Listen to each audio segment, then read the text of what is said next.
একসময় লাভপুর থেকে বোলপুর বা অন্য কোথাও যাওয়া মানেই ছিল এক ছোট্ট অভিযান। আজ যেমন বাস, অটো, বাইক, তখন কিন্তু সেসব ছিল না। ভোরের আলো ফুটতেই রওনা দিত মানুষ। কারো ভরসা ছিল গরুর গাড়ি, কারো সাইকেল, আর অনেকেই হেঁটেই পাড়ি দিত মাইলের পর মাইল। লাল মোরামের রাস্তা, ধুলো উড়ত রোদে। বর্ষায় সেই পথ হয়ে যেত কাদায় ভরা। তবু থেমে থাকতো না কেউ, বলতো হাটে যেতে হবে, কেউ বলতো তো ডাক্তার দেখাতে হবে, বা দরকারে শহরে কাজ আছে। গরুর গাড়িতে বসে ধীরে ধীরে চলার মধ্যে ছিল এক আলাদা আনন্দ।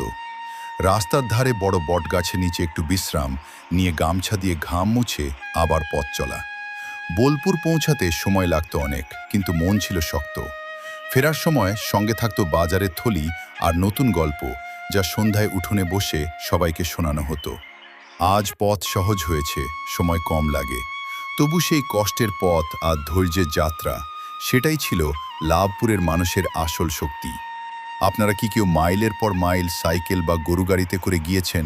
কমেন্ট করে বলুন।